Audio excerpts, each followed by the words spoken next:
I borrowed my wife's Geo Metro last night. 1 liter of raw power, 3 cylinders of asphalt tearing terror on 13-inch rims.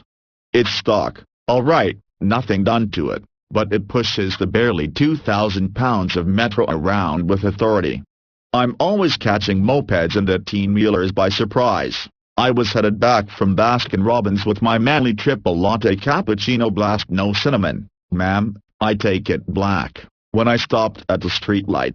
As the Metro throbbed its throaty idol around me, I sipped my bold beverage and wiped the white froth off my stiff upper lip.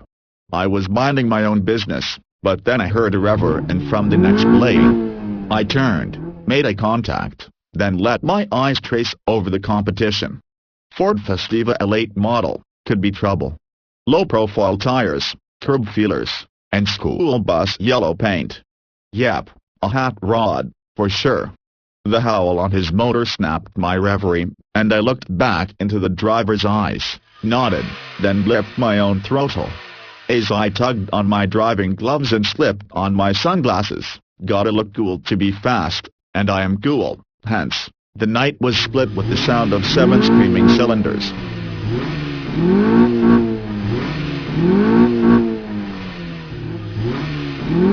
Then the light turned.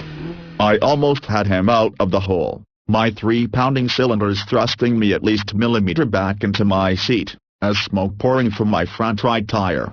My unlimited slip differential was letting me down. I saw in the corner of my eyes a yellow snout gaining, and I heard the roar of his 4 cylinders. He slung by me, right front wheel juddering against the pavement, and he flashed me a smile as his .7 extra liters of motor stretched its legs. I kept my foot gamely in it, though, waiting for the check engine light to blink on in the 1 gauge. No tachometer here, instrument panel. I saw a glimpse of chrome under his bumper, and knew the ugly truth. He was running a custom exhaust, probably a 2-in-1 dual exhaust. Maybe even cutouts. Curse his hot rod soul. The old lady passing us on the crosswalk cast a dirty look in our boy racer direction. Yet still it persisted, with my 3 pumping pistons singing a heady high-pitched song, wound fully out. Though only a few handfuls of seconds had passed, we were nearing the crosswalk at the other side of the intersection, and I heard the note of his engine change as he made his shift to second, and I saw his grin in his rearview mirror fade as he missed the shift. I rocketed by, shifting, and nursed the clutch gently and to keep from bogging, keeping my motor spinning hot and pulling me ahead, now trailing a cloud of stinking clutch smoke. Not ready to give up so easily, he left his foot in it, revving, and I heard one wheel almost chirp as he finally found second and dropped the clutch. We careened over the crosswalk, now going at least 15 miles per hour.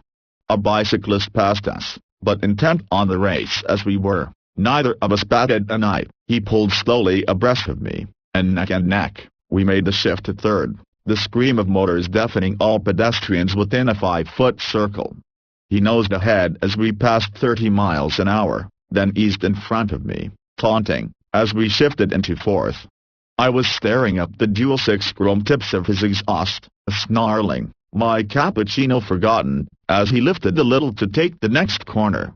I saw my opportunity, and counting on the innate agility of my trusty steed, I pulled wide into the number 2 lane and kept my foot buried in carpet.